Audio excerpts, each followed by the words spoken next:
In this video, I'm going to be showing you how to make a Thai green curry using very simple ingredients that you can find in any supermarket, along with pulled oats. So what I have here are pulled oats. That's the source of protein.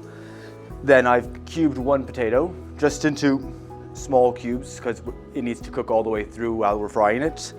Some vegetable stock, sliced onion, coconut milk, and then of course I have some rice here which I've already cooked, and then some cilantro. So we're going to start with first just heating up a generous amount of oil in here. And we'll just wait for the pan to get hot. Okay, I think we're hot. So just going to add the onions in there. And as well, I'm going to add the potatoes. Now, the reason why I've added potato into this dish is because with the pulled oats, it is a very high properties in protein. So you're not giving the same amount of pulled oats per person. So you're not giving the same amount of pulled oats per portion as you would with other meats, or if you were using chicken or something else for this. So the potato is going to add some extra body to the actual dish itself.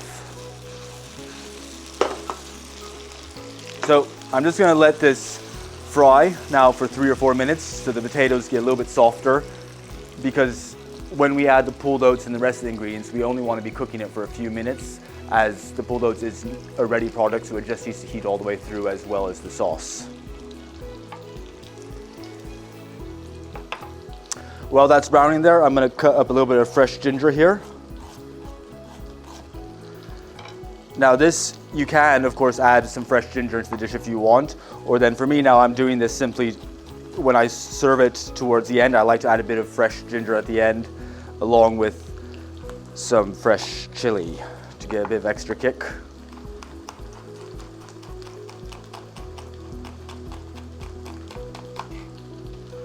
And there we go.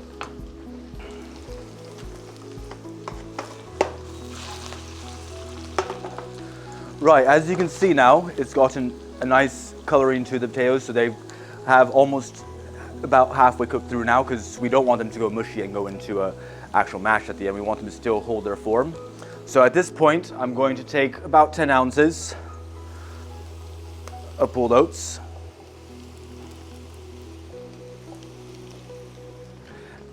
And at this stage now, we're going to fry the pulled oats for another 2 minutes, 3 minutes, just making sure we get a nice crispiness on the outside of the pulled oats. Again, this helps with the texture at the end because we are adding this into a sauce, so we don't want it to break down too much. And the frying and the crispy on the outside helps keep its form better.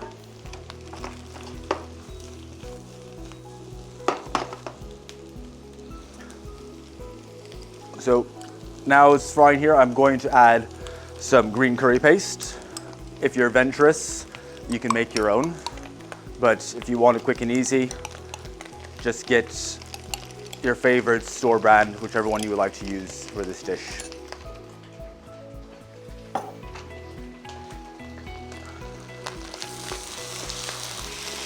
Give that a quick stir. So as well, the curry paste is helping the pulled oats crisp even more, and it's also pulling in the flavors of it. Okay, so at this point I'm going to add about a cup of vegetable stock there and some coconut cream.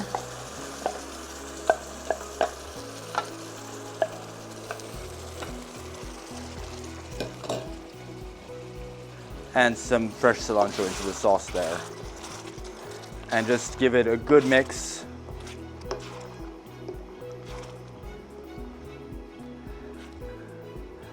And all that's left now to do is to let it actually heat all the way through.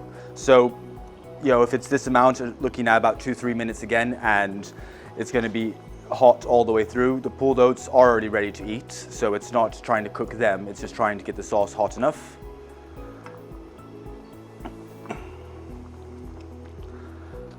And right, as you see, it's been heated all the way through now.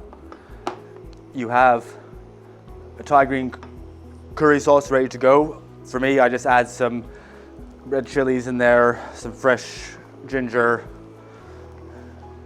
and a bit more cilantro there. And as I say, voila. It's ready to serve with some, if you prefer to have white basmati rice or jasmine rice, or for me, I always use the whole grain, whatever one you prefer. I hope this has been helpful and easy and shows you how quick it is to make a full meal using pulled oats. And here you have the meal ready there.